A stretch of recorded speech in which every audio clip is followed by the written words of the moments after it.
Flashing lights dance with fire in the night. I'm wired. Watch the time pass us by. Hey everyone, welcome back. I've got two new ability-based nuke setups for you today. One of them is probably a bit more obvious, while the other one is actually quite interesting. While the AoE changes may have affected weaponry, the armor strip changes have massively improved ability nuking potential. Frames that once were held back by armor scaling and steel path now can rise once again to shine. We're also making use of the new Archon Mods today. If you do not already have the Archon Mods currently, there is no way to obtain them as of this video, besides waiting until next week, as they are intended to be obtained from Cal's garrison shop in the Drifter camp from doing weekly Archon hunts. These mods are not yet technically available, and there is actually a good reason for that. They are not completely bug-free. Currently, the Archon Stretch mod is known to drop host FPS to 1 for a minute when you cast Discharge on Volts if it is equipped, but this only occurs in squad runs. This bug is not observed when using the normal Stretch mod, so I would not recommend using Archon Stretch with Volt Discharge outside of solo until this bug is fixed. It is not guaranteed to happen, but use it at your own discretion. Alright, so the nuke frames of today are obviously Volt and Nekros. This is the result of the Terrify changes buffing its base armor strip to 60%, meaning you only need 167 strength instead of 500 now to fully strip enemies. Percentage-based armor strip from abilities, as well as corrosive projection, have all become additive to each other as of the Veilbreaker update. This means a 50% strip ability only needs to be casted twice, while corrosive projection reduces strength requirements now. Keep in mind growing power is also basically permanently active in steel path content and affects your entire kit also. This means it is up to you to decide whether corrosive projection or growing power is better for your build.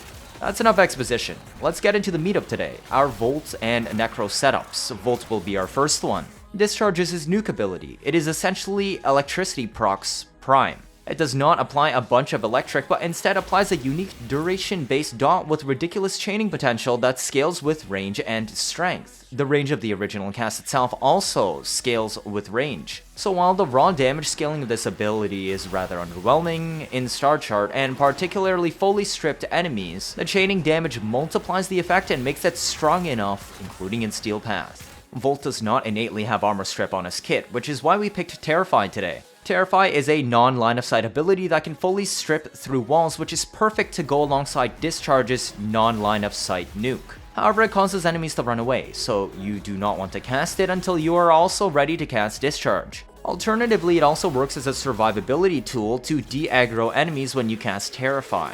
It does not cause Xmas units to run away, however it does strip their armor off through their overguard. Terrify also cannot armor strip Acolytes, as the main requirement of the armor strip requires enemies to be feared. It is also an incredibly expensive ability to cast at 75 energy, so while this does seem to be the best armor strip helmet we now have, it definitely is not free.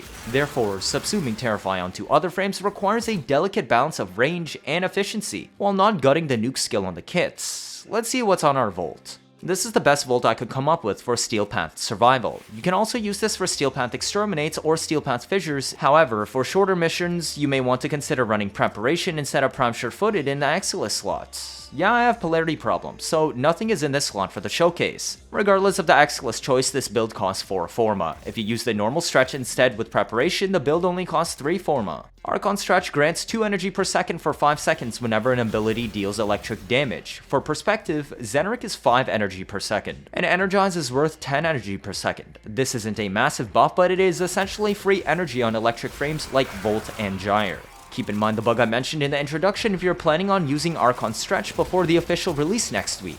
The D-ranked Transient Fortitude and Fleeting Expertise values are intentional for shield gating and DPS benchmarks. Casting your 4 on this build, so long as you have 2 Augur mods on this loadout alongside Brief Respite, will fully regenerate your shields. Increasing efficiency further by maxing out Fleeting Expertise would make this impossible, unless you add more Augur mods. Since this is your nuke ability anyways and it has an associated crowd control element, you'll be casting it often. Capacitance is not used, because if you are shot on Steel Path, your overshields will be shredded regardless since we don't have adaptation, so the augment is unnecessary. There also literally aren't enough mod slots on Volt to accommodate a capacitance build when we also need the right amount of stats for Terrify to strip armor for nuking without running out of energy. Transistor Shield is useless here because the static discharge passive Volt has only applies to the first enemy hit by discharge and not all of them within range. Now, you may be wondering, Okay, the efficiency benchmark you chose makes sense for shield gating, but why is Transient Fortitude deranked? There is a duration benchmark on this build also. Discharge ticks dots only once every half second, so you only deal damage with half-second increments. Running a max second transient here makes the dot last 4.65 seconds, meaning you lose 1 tick. Running a rank 7 one makes the dot last 5.1. Not only does this extend the crowd control effect an extra half second, but now we get 1 extra dot tick, translating into more damage per cast. We did lose 15% strength doing this, but since we even have Matter Sling strength stacked on top, we're only going from 203 down to 188 strength, or a 7.4% damage loss. 1 extra damage tick is bigger than 7.4% damage loss, therefore we actually do more damage by deranking Transient Fortitude. Since total damage per cast is affected by both strength and duration, I've slotted Molt Efficiency instead of Molt Augmented. Every single time you cast Discharge, your shields max out. So long as you have shields, Molt Efficiency grants 36% duration. This pushes us to 121%, resulting in a discharge that lasts 7.26 seconds. This increases our dot by 4 ticks, from 10 to 14, or a 40% final damage increase, as well as longer stunts for crowd control. While the initial cast does do damage, most of the killing is a result of the chaining dots. Running Molt Augmented instead, which push us from 188 strength to 248, after including Matter Sling strength buff. This is only a damage increase of 32% and does not increase the amount of crowd control Discharge offers. Energize is pretty self-explanatory. Rolling Guard lets you get rid of pesky status effects if an Xmas unit tags you with Slash, Heat, or Toxin, and you can safely cast Discharge to fully reset your shield gate. Obviously, our ridiculous range is so that Terrify can actually full strip, and Discharge can tag enough enemies to nuke while also increasing its chaining range. 235 range results in a 35.25 meter radial full armor strip, so long as you have Sling Strength active. 37 enemies is the max cap for strip with Sling Strength, but realistically this shouldn't be an issue since everything within that radius that's stripped dies immediately after due to Discharge. Discharge has a 47 meter hit range and an 18.8 meter chain range. This actually means you can crowd control out to 65 meters since the chain can extend beyond the original cast range. Also remember that Discharge cannot hit an enemy still affected by previous Discharge, so do not cast this ability again until the previous Discharge expires. The exception to this is ESO, where enemies can spawn inside the Discharge radius, instead of normal spawn logic on the edges of the map.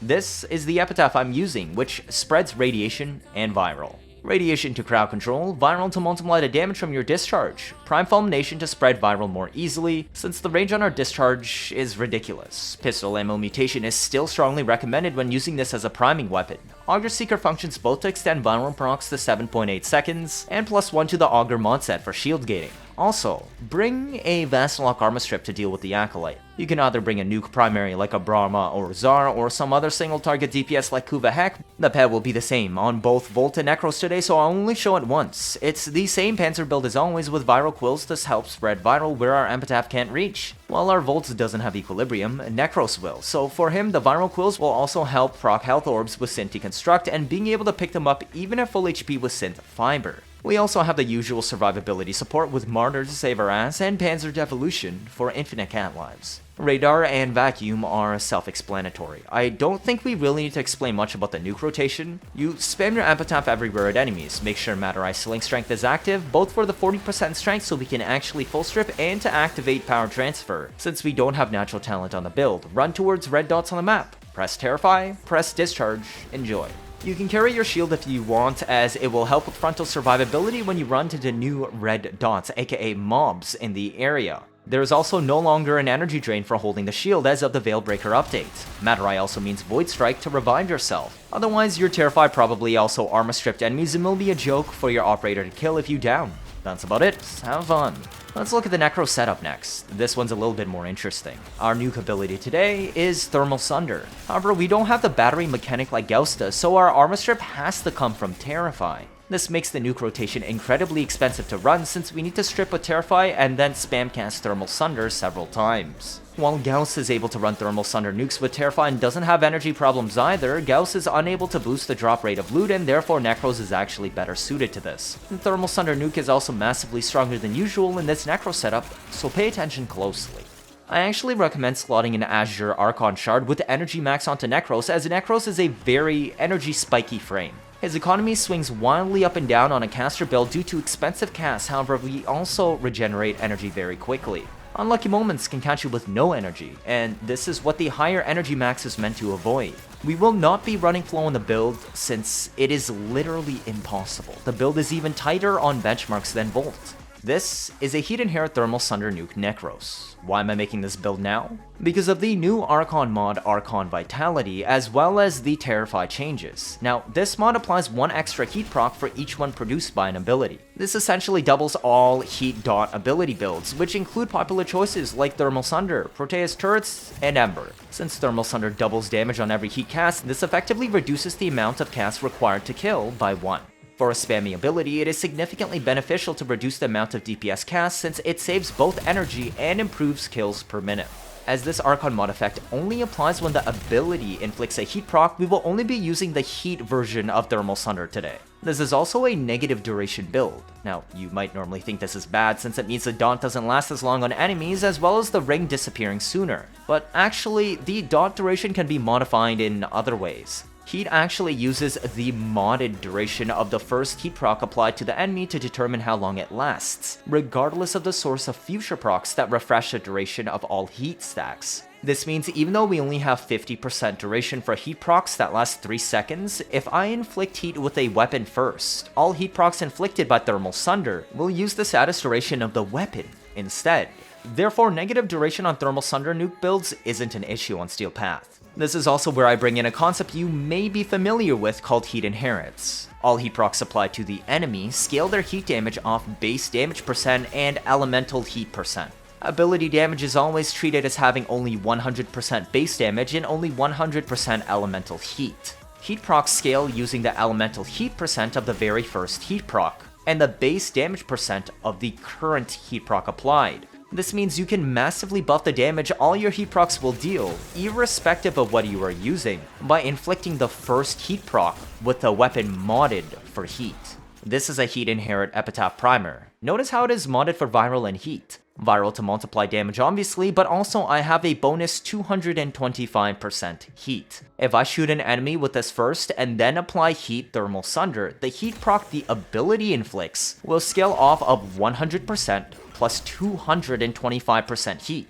meaning every cast of Thermal Sunder will now deal a dot that does 3.25 times more damage than normal. Also remember how Banes double dip in dot builds? Normally there is no way to apply Banes to abilities outside of Pseudo Exalts, Exalts, and exceptions like Toxin Lash and Zada's Whisper or Roar. However, the heat status itself is also an exception.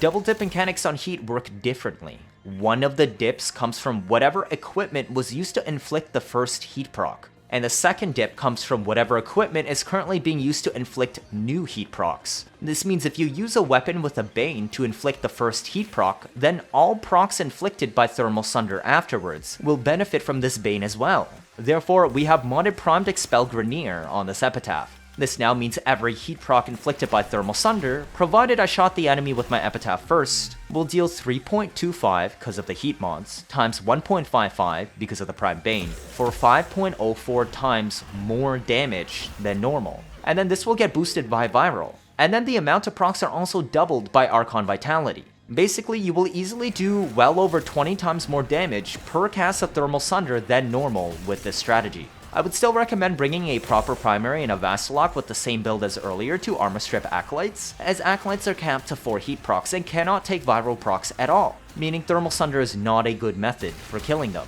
Volt could kill them because its dot, while similar to electric procs, is not an actual status effect, meaning the chaining damage is not reduced by the Acolyte's status cap.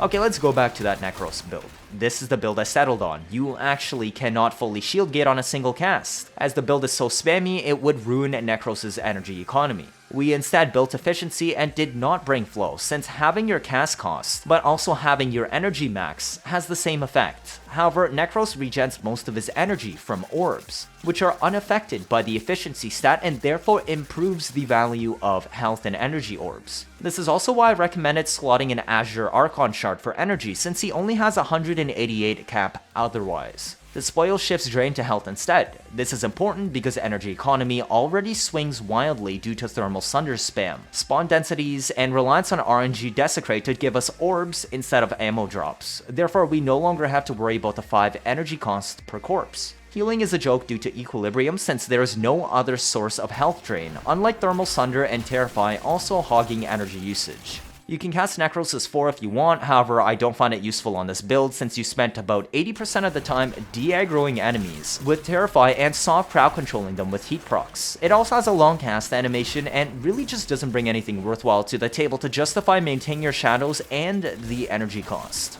Archon Vitality, as explained earlier, literally doubles your damage by inflicting an additional heat proc per thermal Sunder cast. Rolling guard to get rid of pesky status effects from Xmas units shooting you so you can back off and kill them. Brief Respite with 1 Augur Mod, because running Brief Respite alone is not enough for Terrify to give full shields on double casts, since shield regen is rounded down.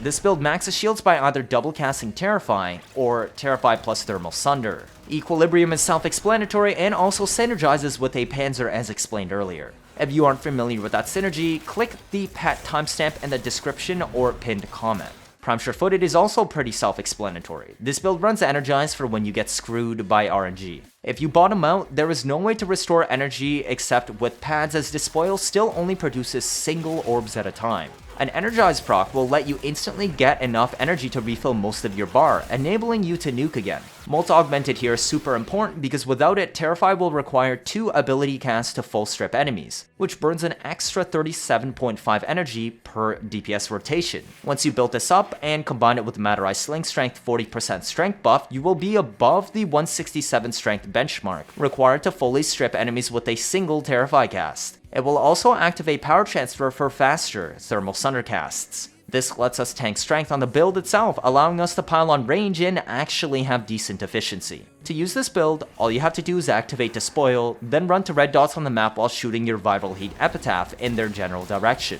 Cast Terrify twice, then spam Heat Thermal Sunder to kill them. It should only take 2 Thermal Sunder casts on this setup. Once Multi-Augmented is built up enough, you only have to cast Terrify once, so long as Matteri Sling Strength is active. A single Thermal Sunder cast can kill, but it does take 2 to 3 seconds for them to burn to death. This build works extremely well in squad runs too, since kills from teammates will also activate Despoil for you. Cheers! If this is your first time watching, feel free to leave a like or better yet subscribe. Let me know your thoughts down in the comments. 79.5% of you are not subscribed. I'm trying my best to get you new information out always as soon as possible. Like I've done with covering the new Veilbreaker updates. Stick around if you want to see interesting memes and builds on a nearly daily basis. Don't want to miss out on any of that, do you? That'll be it for this video. Thank you all for watching and see you all next time.